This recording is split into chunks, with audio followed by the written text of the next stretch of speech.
to Let's Talk with Aaron Johnson. So, in our last episode, we talked about the First Amendment, and we're going to continue that conversation, but we're also going to add in a little something extra here. So, I want to read a little bit from the Declaration of Independence.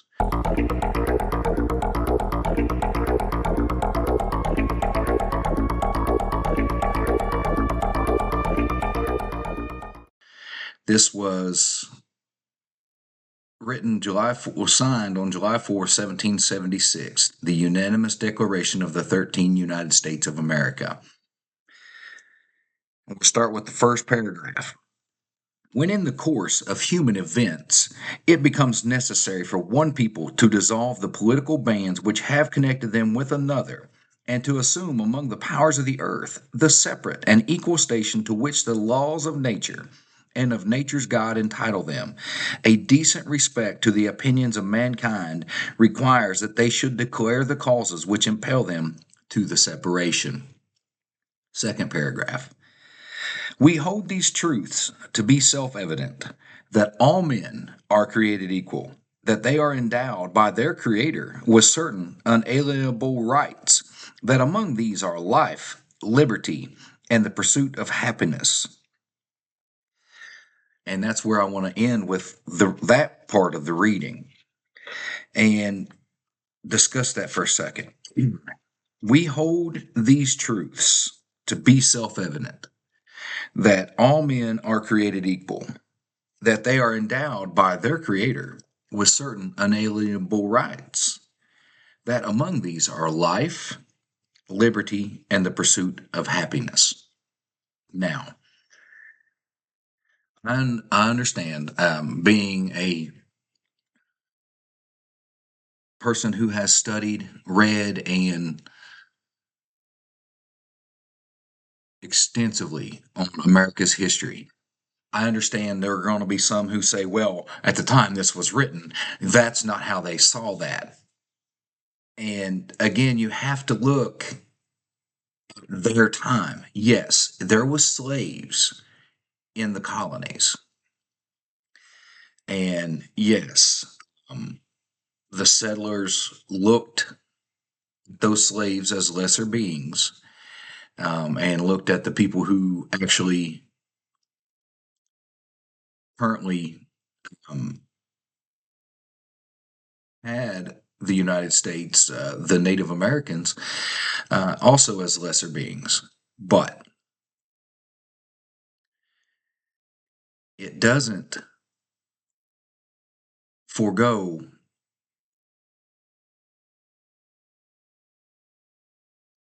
that they held the truth to be that all men are created equal, which is why, if you study history, you will find out that even prior to the beginning of the Civil War, that slavery had actually, the slave trade had actually already been outlawed by the United States, by the country.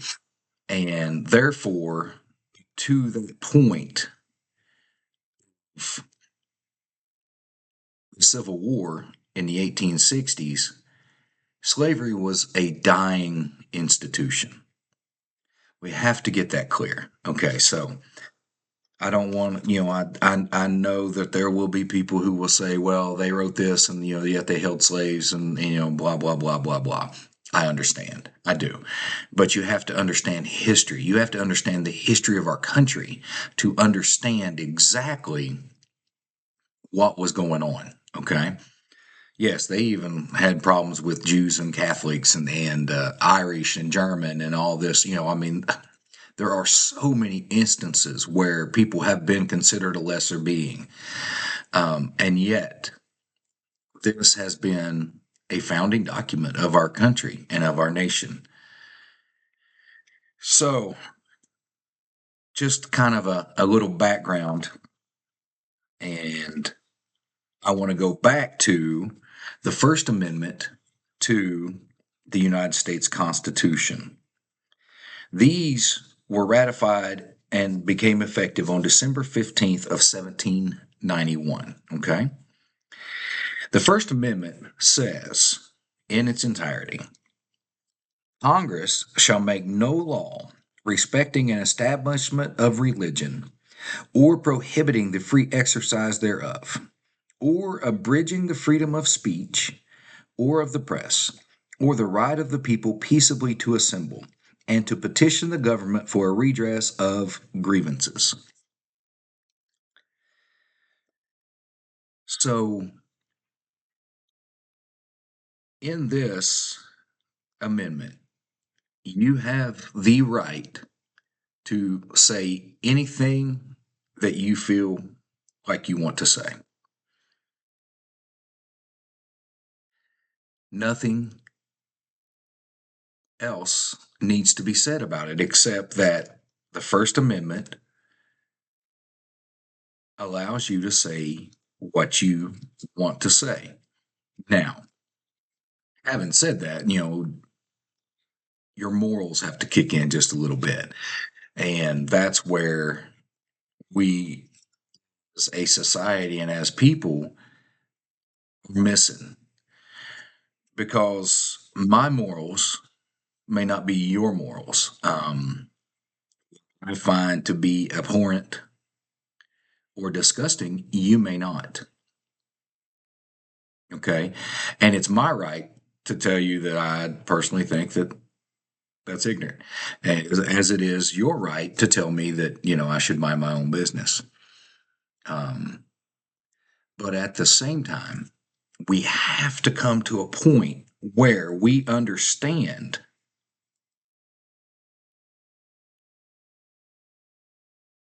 that we are first and foremost God's people. We were made in the likeness of God. We are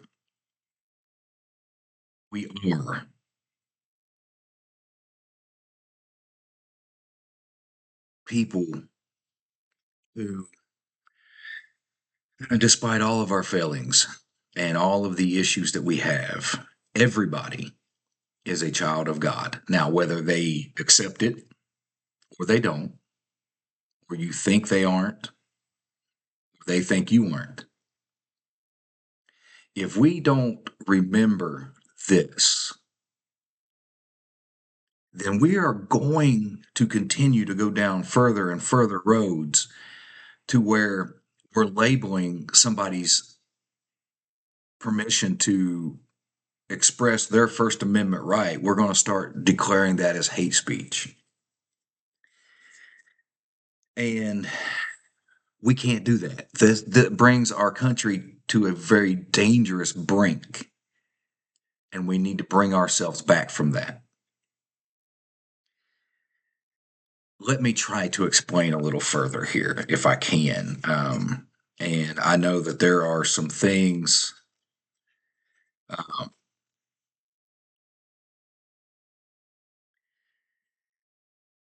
that I may say that'll be a little bit.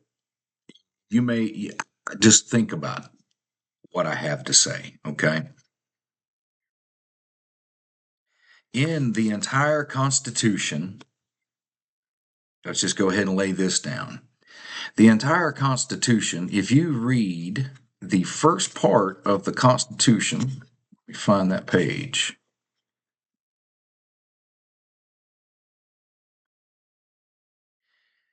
This is what the preamble to the Constitution says. And a friend of mine that I went to high school with, unfortunately, he is deceased, but he used to say the preamble, and he's not wrong in the simple fact of it, but this is the preamble to the Constitution of the United States. Do they still, in school, do they still expect children to learn the preamble? I know we had to. We actually had to learn the entire Declaration of Independence. I could quote most of it years ago. I'm not 100% sure that I could, but I know we had to remember we had to learn the preamble to the Constitution. And you may say, well, why? It's our founding document. Shouldn't we know a little bit about our history? Right? Okay. So the preamble to the Constitution says this: We, the people of the United States, in order to form a more perfect union, establish justice, ensure domestic tranquility, provide for the common defense, promote the general welfare, and secure the blessings of liberty to ourselves and our posterity, do ordain and establish this Constitution for the United States of America. So, those that last phrase, do ordain and establish this Constitution for the United States of America.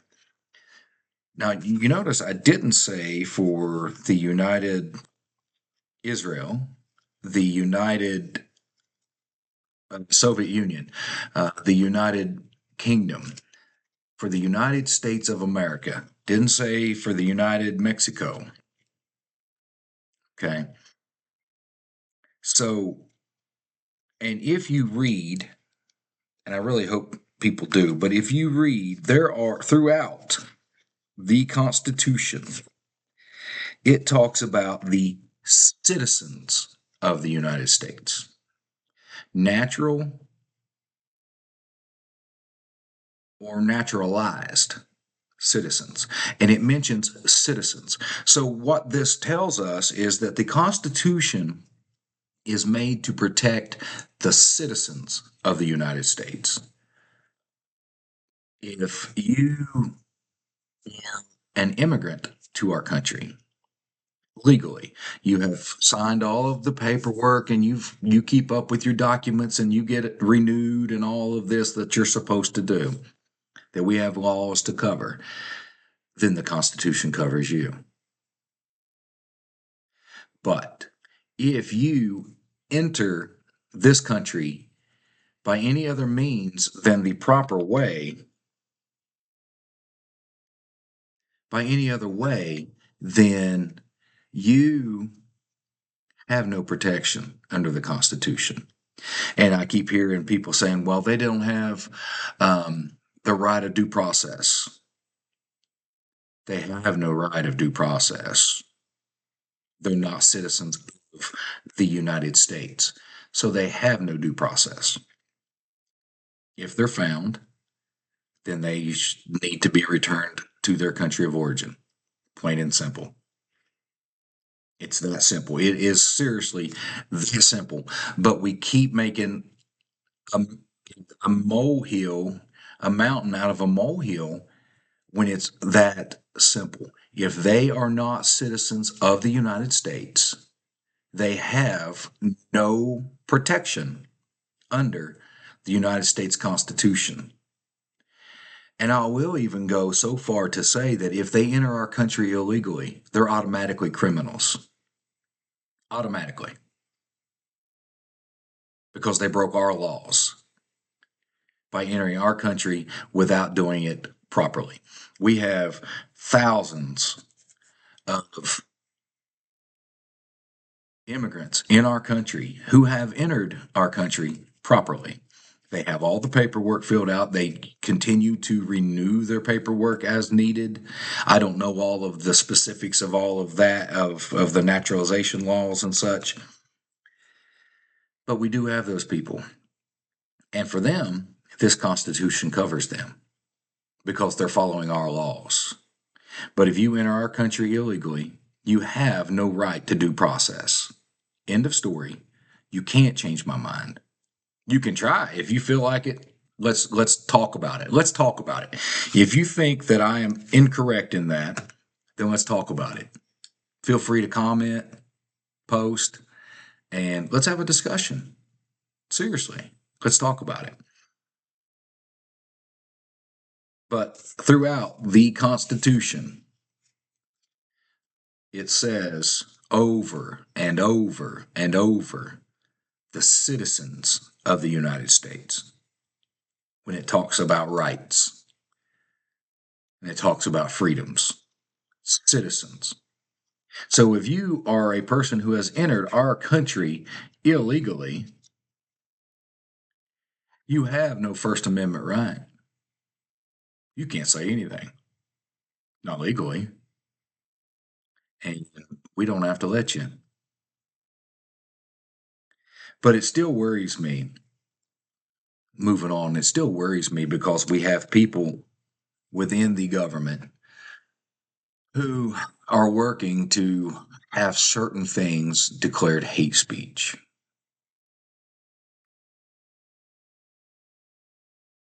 This is a dangerous, dangerous path because they're forgetting the First Amendment.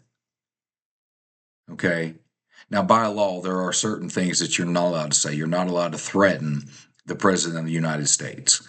And if they get wind of it and they have proof, you're going to jail. But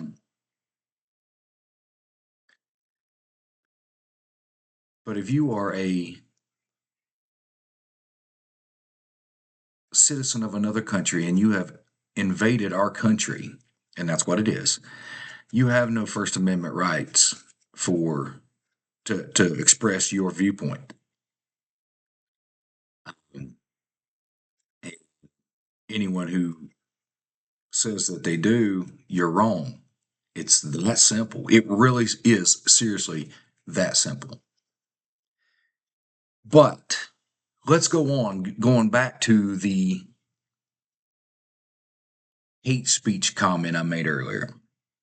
If you, in my opinion, there are only 3 words that are hate speech in the United States. And those 3 words are Republican, Democrat, and Independent. Those 3 words are the 3 most hateful words in the United States. They could be considered hate speech. And let me explain. Because we tend to forget when we label ourselves or we allow others to label us, we forget the ultimate level, the ultimate label. We are Americans. Too many times we hear on the news and through people's comments and posts, I'm a Republican. I'm a Democrat, and the Republicans are all evil. The Democrats are all evil. The independents don't know what they're doing. But through it all, we forget that we're Americans and we forget our humanity. It's easy when you view yourself as a us versus them to always consider the others as your enemy. It's not always the way it is. If we could do away with Republicans, Democrats, and independents and just label ourselves American, whatever happened to that? Whatever happened to just calling ourselves Americans and being done with it? And I know, and I learned this in school as well, and I totally disagree with this comment.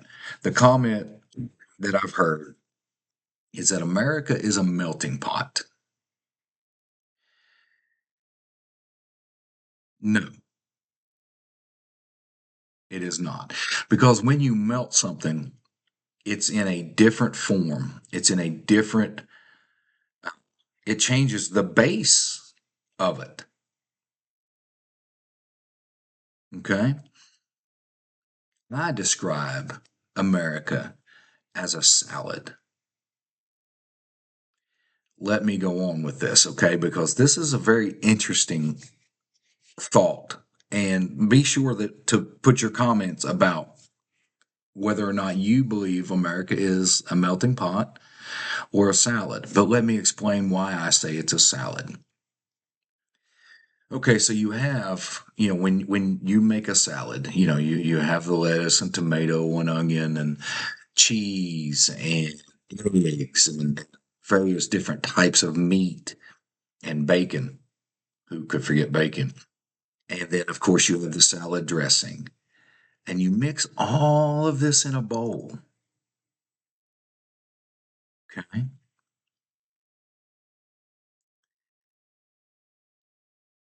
And yet, each part is still an individual. Like you could take the bacon back out of the salad. You could take the cheese off the salad. You could take the dressing off the salad. You could take the lettuce off the salad. I don't know why you'd want to, because it's really not salad. But anyway, you see where I'm going with this? But each individual part is still a part, but together, it makes a salad, makes something great to eat. Correct? So, going along with this thought, we have, in certain cities, like New York and San Francisco have areas in there, called Chinatown. Okay. Now, that is where predominantly Oriental people from the country of China, when they migrate to our country, this is where they go. It doesn't make them non New York City people or non San Francisco or Los Angeles, whichever city, has such things. You have certain parts of city that are predominantly um, Russian in origin. It's just where everybody gathered together. You have places that are predominantly Irish. You have cities that are predominantly non-racial. Okay, and that goes either way, for either whites or non-whites. Okay, but we have cities like this. Okay, but it doesn't make them not part of the United States or part of that city or part of that state. It just enhances it. It adds to the flavor. That's why I call the United States a salad bowl. Would we be the country that we are without our immigrants? No, no, we would not. Do we need immigration? Oh, yeah. Oh, yeah. But we need it legally. We need it properly so that when they come into our country, they're protected by the Constitution, the founding document of our nation. But if they enter our country illegally,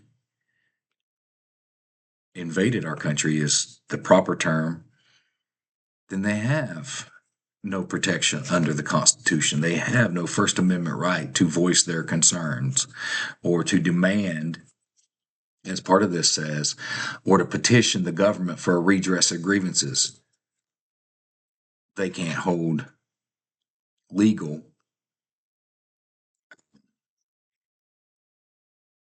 get togethers. What do they call those? Riots. Yeah. Um, Legally, they can't do that because they're not allowed to redress. They're not allowed to petition the government for a redress of grievances because they're not U.S. citizens. They're invaders. They're criminals. I mean, it's seriously that simple. I really struggle with people not being able to understand that. I really do. It's that simple. If we could get everyone to just think and read think we would find that a lot of our issues are not so much issues anymore. And if we can just get rid of those three hateful words, Democrat, Republican, and Independent, and classify ourselves as American, I think we would find that a lot of the hatred and misconceptions that we have would go away. And jumping all the way back to the Civil War, the issues that faced the nation at that time were a lot of very simple issues. Trade was one of them. And immigration, believe it or not, was actually a serious issue. But when in the 1850s or 1840s, building up to the 1860s, when the Civil War actually started, guess what we started doing? We started name calling. The people from the North said that the people from the South were Satan's spawn because they were holding fellow man in slavery, in chains. And that, and the people from the South thought the North was too goody two shoes and corrupted by the immigration and by the immigrants. I think I read one quote that from a Southerner said that he estimated that the North was 85% immigrant and therefore had no say in the government, something to that effect. I can't remember the exact quote. I can't even remember where I read it. But and all of these issues could have been solved through the political channels properly. But we started name calling and we started villainizing those who disagreed with us because we forgot the First Amendment. And because of that, and then you heap on slavery, those who wanted to abolish it and those who wanted to continue it,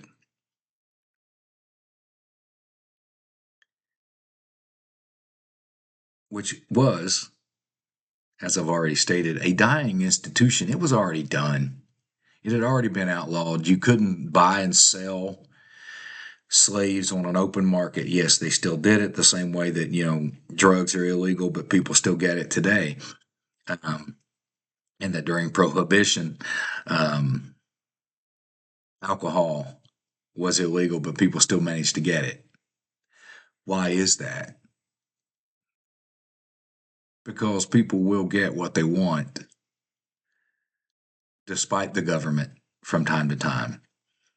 And, if they think about it, they'll pay what is it? They pay the piper. So there is that. But as one person wrote, without slavery, the other issues could have been solved through political channels, through talking. But then we started villainizing our opponents. We started villainizing those who disagreed with us. And because of that, the South held further and harder for slavery. And the North held further and further and held on to harder abolition. But for those of you from the North, don't be sitting here thinking that you're all kinds of better than a Southerner, because if you read your history, you will find that Northerners didn't want the black people with them either. They didn't want the former slaves anywhere near them. Their plan was to free the slaves and send them back to Africa. Now, at the time of the Civil War, there was very few slaves who were actually born not in the United States. And there was even slaves, Native Americans were slaves. There were Irish slaves.